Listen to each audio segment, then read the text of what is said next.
Happy Easter, everybody. This is the Easter work in the studio.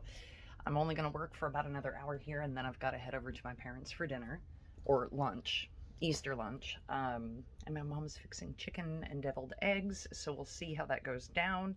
For those of you that don't know, I have a stomach issue that I'm battling right now, but I'm still working out in the studio to just keep myself moving. I've got to keep something going. So today, I'm working on earrings, and these are Sleeping Beauty cabs that I managed to squeeze out of a guy out near the coast. He's a rock dealer. I should put his information in link, and then there's more right here. And I don't know why it's showing up like super like neon blue in this video, but it is. So they're a little bit lighter blue in person than they are in the video. So I'm not too sure. I don't have a filter on. Anyway, those are more of them. And then I will show you this. So I repurpose silver all the time. This is my box of repurposing items. And these are like all the scrap repurposed stuff. So this came off of a plate that I got at the neighbor's. The plate base I've been using for different things, stamp work, backing, that kind of stuff. That's where I get a lot of my backing, is from sterling silver plates. Not plated, plates like dinner plates, like actual dinner plates. This is a rim piece of a dinner plate. Or this was like a platter, because that's pretty big. Anyway, that is beautifully made. I don't know if that was done by hand or if that was done by a machine stamp. But isn't that a gorgeous design? And this stuff's like nice and thick. This is not thin stuff. So it's not too heavy though. So I'm using a lot of them for earrings. And I just got this idea and I was like, wow, they would be great backings for earrings. Let's go over here. And I'll show you one that I just put together is this guy.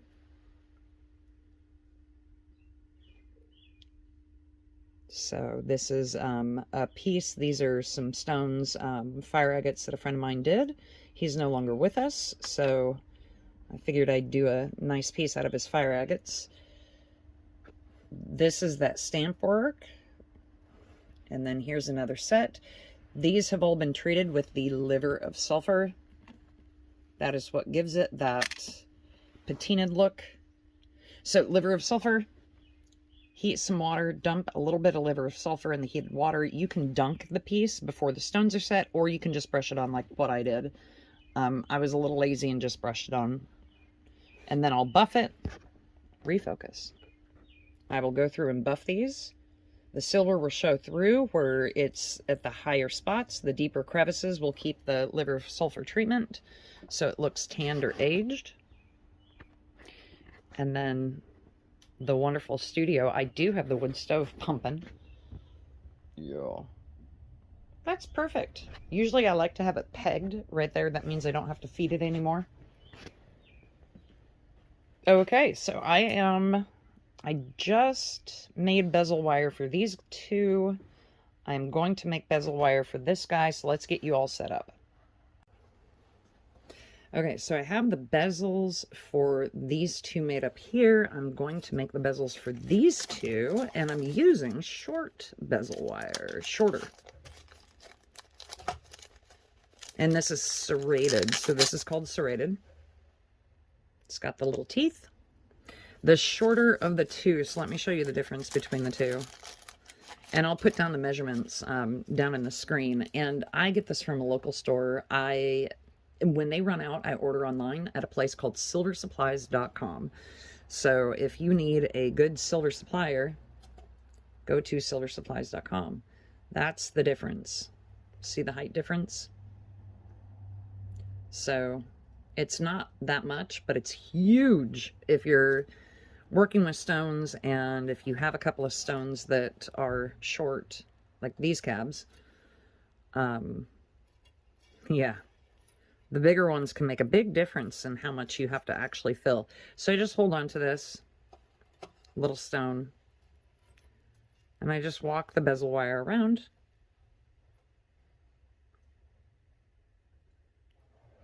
And then I'm going to go anneal it, which means just heating it up and kind of breaking up its composite, because I'll be able to see it's kind of square on this side. It's squared off. I'm going to cut a little bit more than I need. And again, this is the way that I do stuff. You don't have to follow the way that I do stuff. This is a little bigger than it's needed. And I always, always, always suggest, even if you have two stones that look identical, they are slightly different in size.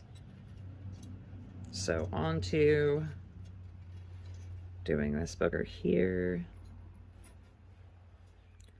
I just walk it around. And really, you could use a tool, like the little round plier guys, if you wanted to, and just kind of round this off. The only thing I would suggest, if you're using those little pliers, just remember these are tapered. So here are these little pliers, they're tapered, which means that the top side or the bottom side will be a little bit bigger, the top side will be a little bit smaller. So as you work your way around this to kind of make its shape, you might meet it and it might meet like that. And you're like, wait a minute, how did that happen? Well, yeah, because it opened up the bottom side more than it did the top, or vice versa. I'm not paying attention to what I'm doing or saying right now. Okay, let's cut this one a little bit bigger than needed. And let's take these over to the other bench to heat so we can get the perfect shape. And this little booger gets wrapped back up. And the rest is used for another day. Probably shouldn't put it back in its bag because I'm probably going to have to grab a piece soon. But until then, I just want it safely tucked in its little bag. Maybe. If it works. There we go. All right, let's take these to the bench. Okay, at the bench, using my super handy duty propane torch. Honestly, this is kind of the cheap way of making jewelry. And for me, it's more sentimental than anything. So this is my grandfather's.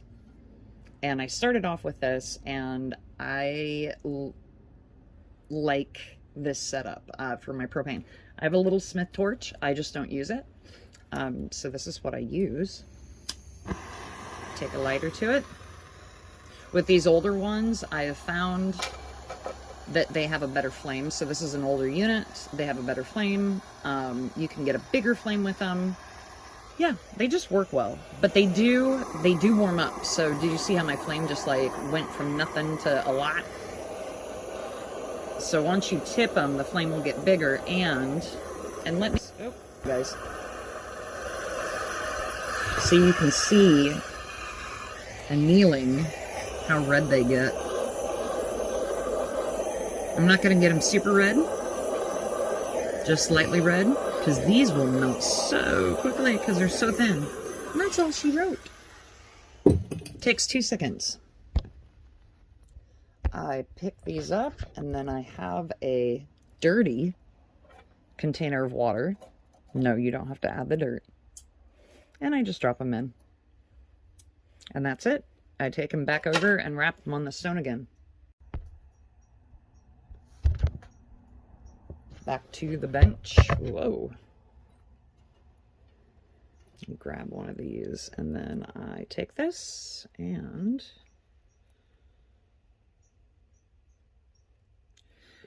now one thing to keep in mind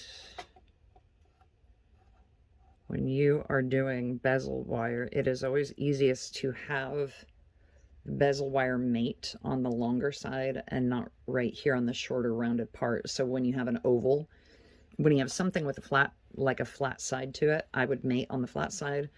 When you have an oval though, mate on the larger of the two sides. It just makes things easier. And always make sure that these two are kind of seated together well. I put my flush cutters in here and I let it rest. Focus on me. Dang it. Why can I not get my camera to focus today? So I let my flush cutters rest right about there. And these flush cutters need help. I have to keep taking them to the bench and like hammering them because they no longer flush cut. So there's that.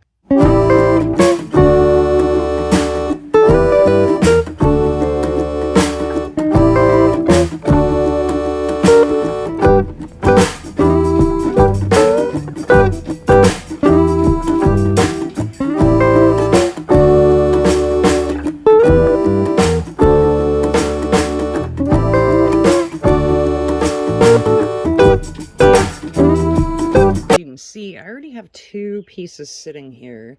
Now, my way of doing things is a little different. So you don't have to do it my way. You can try it my way. If it works for you, it works. If it doesn't, it doesn't. I take out of my little bucket of flux. This is flux. It comes kind of in a paste that's not hard. It's kind of sticky. But what I do is I take it out of that and actually dump it right here. And I should take out another chunk of this stuff. It's that time to refill my bench. And I dump it off to the side and I'll use it after it's dried. And it does waste flux, I'm not gonna lie. But honestly, I'd rather have too much flux than not enough, so there's that. But this is just what I do. This is what's worked for me the best. When it's pasty, it is hard for me to control it. So that's what I do. All right, I take a dry chunk and I sprinkle it. I set my bezel wire exactly where I want it to be, because I don't want it to move from that spot. So this is what I have found to be the easiest thing. I think one day I had like flux sitting out and it dried on accident. And then I did this and I'm like, hey, wait a minute, this actually works. Now these, I didn't really set in a good spot. I forgot to do that.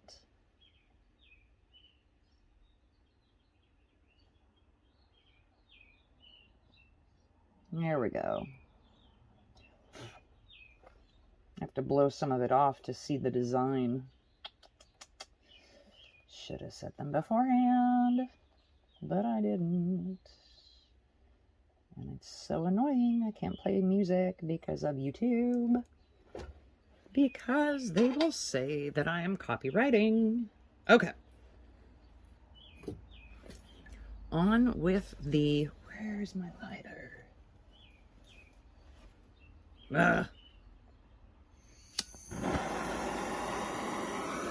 Okay. I heat up the whole piece first. The flux acts kind of like a glue once you get this heated up. And it glues your bezel into shape, or into place. You don't want to bend it into shape. You want to like glue it to this puppy, because you don't want it moving. And once that flux is melted, that puppy won't move. You can heat it from the bottom. I just don't have this on a taller stand right now, so right now I'm just heating them from the top. I've heated them on the bottom before. It works just the same. And this is what I do. So I come to this is my solder wire. I heat my solder wire just a hair, and then I introduce this little guy. And I have me a dab of solder. Now, because it's a little bit bigger of a dab than what I want to use on these pieces, because I don't want solder to run all over the designs, I'm going to use this solder on these pieces here, and when I go to get the solder for those guys, it'll be smaller.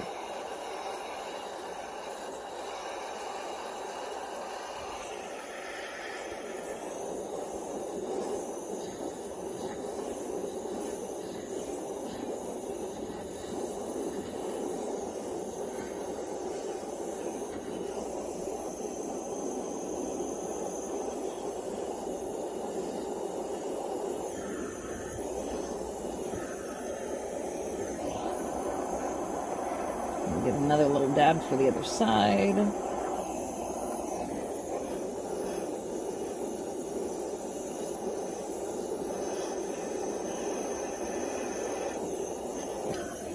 Okay, that one's done.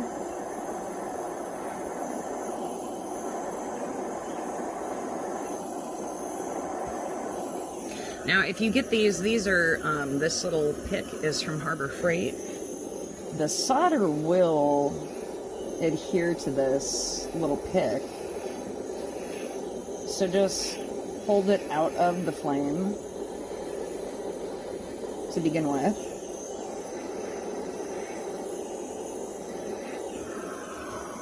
And those two are done. So I'm gonna pick these up and take them, dip them in my dirty water.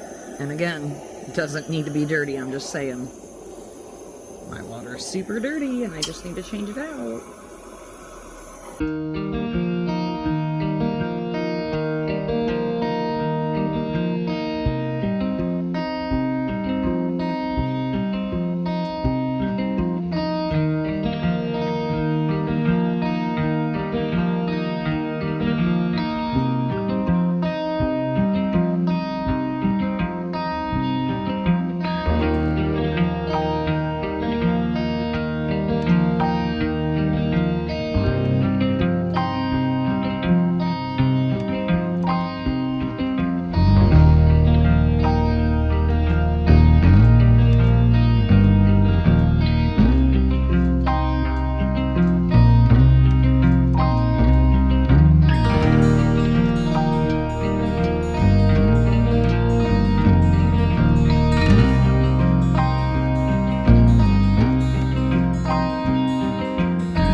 Posts for these earrings,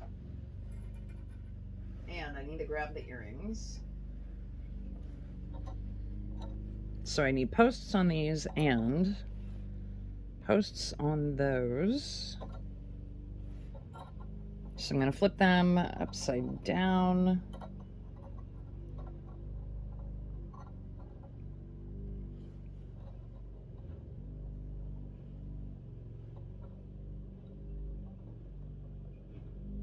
Okay. Let's hope that I remember where the stone is. So it's always helpful to kind of have these already rounded off so you can kind of see where your stone is, but I didn't do that. So here, I'm going to zoom out just a hair so that you can see how I heat my posts. So here's the posts for one set and then the posts for the other. These are just longer. I cut them longer. I'm going to cut them once I get them on the earring. And these are just shorter. So I'm recycling posts. I actually got these off of pieces that are already made. So and I want to use these little tongs. I just grab the post, heat it ever so lightly. Pick up one or two little hard dabs of the flux. I don't know if you can see that. And then I already have a small chunk of, yeah, this is the problem with the propane, is that it warms up. Dang it, now I dropped the post. And I heat it again and get my little dab of flux.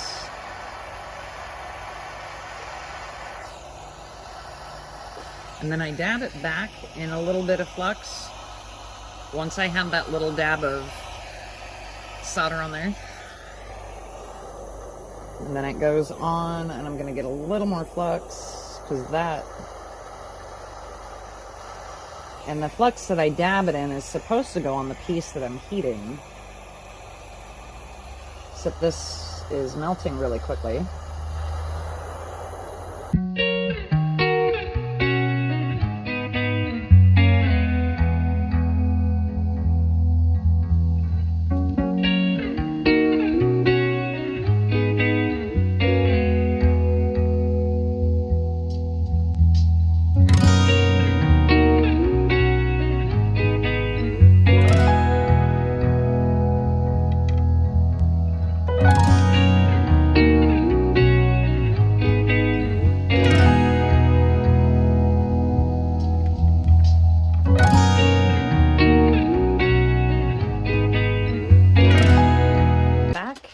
at the trusty fish tank. This is the fish tank that I do all my grinding in. This is a fish tank set sideways with cardboard on the front with 2 holes cut in, and that is where I put my Fordham. Goes in this thing. And so I have these earring sets, and they are all clean out of the pickle. And now I'm just going to grind in and around the relief design so that I have a leaf. I'll zoom you all in here real quick so you can see into the fish tank. I just cleaned the glass, so hopefully you all can see what I'm doing. I'm going to use this grinder. It's a brown grinder. I don't remember what grit this is. There's a company that used to make a dark blue grinder in color, and that grit was like... my tripod sucks, sorry. That grit was like a 80 grit. They stopped making the blue ones, and my jewelry supplier does not know why, so his guess is as good as mine. So I'm stuck with the brown ones for right now.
So now I'm going to set these stones, and I don't remember which stones go to what. I didn't set them apart, so that's kind of a bummer. But I know that these two, well, in color, those two match pretty well, and those two match pretty well. And I think, because I did use a smaller bezel wire, the shorter bezel wire, I don't think I need anything to bolt. Oh, yeah. Well, I don't know. We'll see. We'll see if they're too short for this bezel wire, or if it looks okay. I think it looks okay. And all I'm doing now is just working this tool around to scrunch the teeth down onto the stone. I'm not using any glue or anything to set the stone in because this bezel wire sits over the stone very nicely.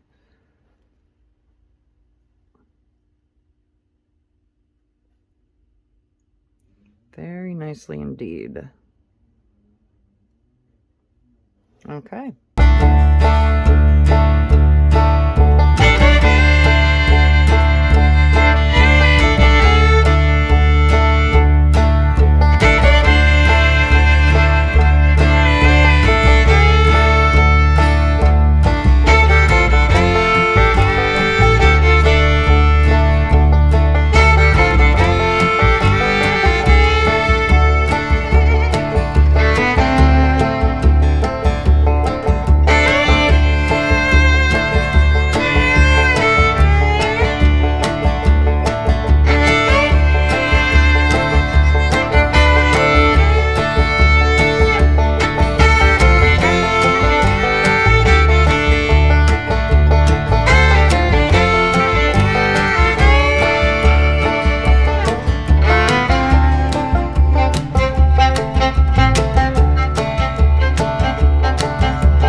These have been treated with the liver of sulfur, and the backs need to be buffed, so I will be buffing those. And the center of the camera is right about there. There we go.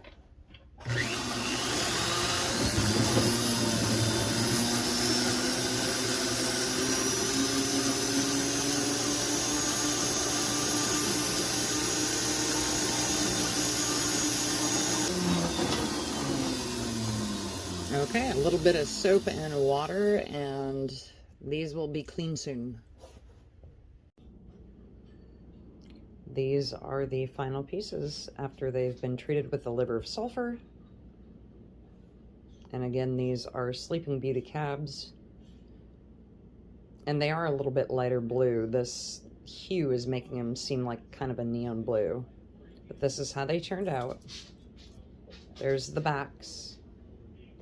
And I just took a cutting tool and put in the 925 with my initials, because stamping these would warp the design on them. So I'll show in a next video how to carve initials and the metal number in the back. But these are the earrings.